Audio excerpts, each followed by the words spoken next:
ने घोटाला किया, ऐसा बीजेपी के सुब्रमण्यम स्वामी ने केस दायर किया।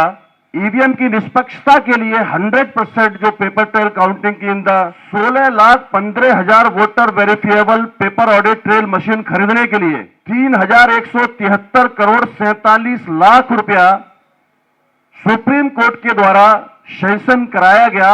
लोकतंत्र को, डेमोक्रेसी को बचाने के लिए वीवीपीएटी मशीन के माध्यम से सेटिस्फेक्शन के लिए यह मशीन खरीदी जाए। उन्होंने कहा कि कुछ वीवीपीएटी मशीन खराब हो सकती है, यह सामान्य बात है, लेकिन 6.5 लाख वीवीपीएटी मशीन खराब होना यह बहुत गंभीर बात है। प्रधानमंत्री नरेंद्र मोदी वीवीपीएटी मशीन खरीदने के लिए पैसा नहीं दे रहे हैं। ये जो ईवीएम हो या वीवीपीएटी मशीन हो, इससे देश के अंदर में लोकतंत्र की हत्या हो रही है। हम valid paper, only valid paper से चुनाव कराने का काम करें। सुप्रीम कोर्ट के निर्णय में यह लिखा है, from the material placed by both sides we are satisfied that the paper trail is indispensable requirement of free, fair and election. The confidence of voters in the EVMs can be achieved only with the introduction of the paper trail. EVM with VVPAT system ensure the accuracy of the voting system with an intent to have fullest transparency in the system and to restore the confidence of voters. It is necessary to set up EVMs with VVPAT system because vote is nothing but an act of experience with as immense important in democracy system.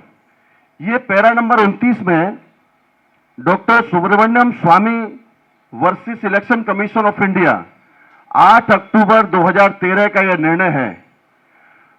Congress ने घोटाला किया, ऐसा BJP के सुब्रमण्यम स्वामी ने case दायर किया और तमाम फैक्ट्स डाले। वो फैक्ट पर उन्होंने दोनों पक्षों की सुनवाई करने के बाद में यह निर्णय सुनाया।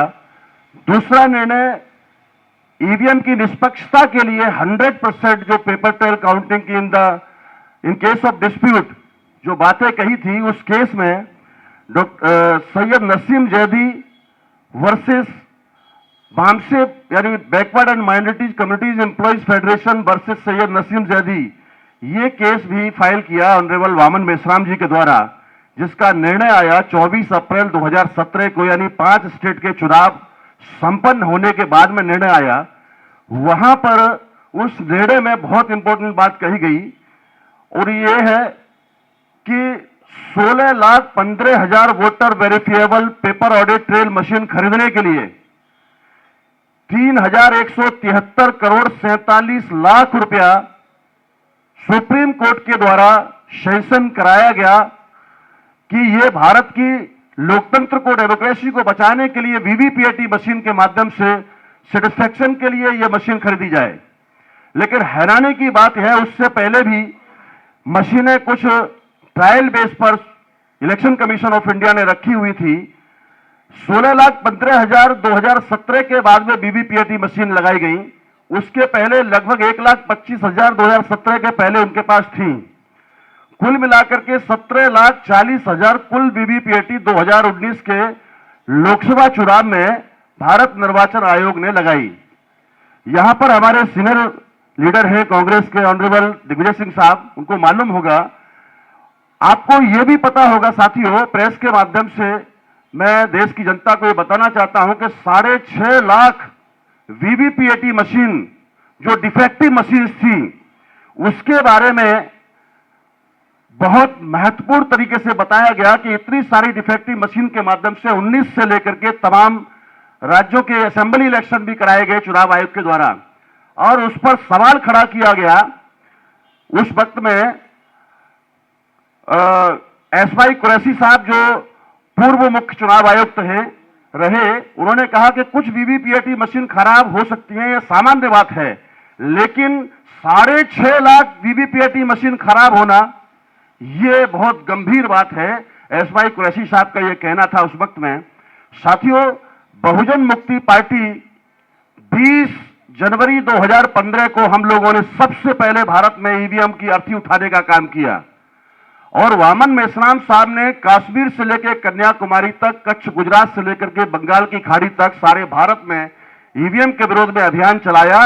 तब जाकर के ये सारा मामला, एक बार तो चुनाव आयोग ये भी कह रहे थे कि प्रधानमंत्री नरेंद्र मोदी ईवीपीएटी मशीन खरीदने के लिए पैसा नहीं दे रहे हैं, उसके विरोध में भी आंदोलन चलाया गया देश के अंदर में, सारे देश की जनता के सामने ये रखा गया।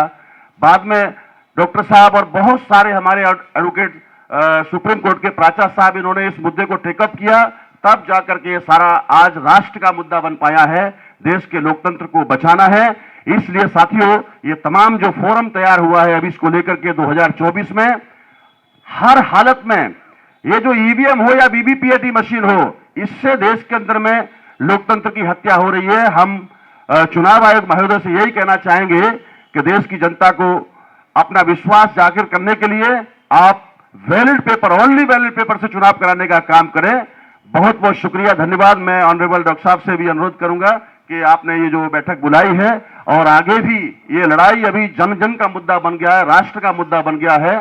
बाकी मुद्दा सब है लेकिन इससे बड़े मुद्दा कोई नहीं है। ये चुनाव नजदीक है और इसके लिए हम लोग दो हाथ करने के लिए तैयार है साथियों, ईट सीट बजा देंगे। Thank you very much. National Dastak की आपसे गुजारिश है कि अगर इसको बचाना चाहते हैं तो नेशनल दस्तक को सब्सक्राइब करने के लिए रेड कलर के सब्सक्राइब बटन को दबाएं, फिर बेल आइकन की घंटी दबाएं। नेशनल दस्तक को बचाने के लिए बहुत जरूरी है कि हर खबर को शेयर करें, लाइक करें, कमेंट जरूर करें।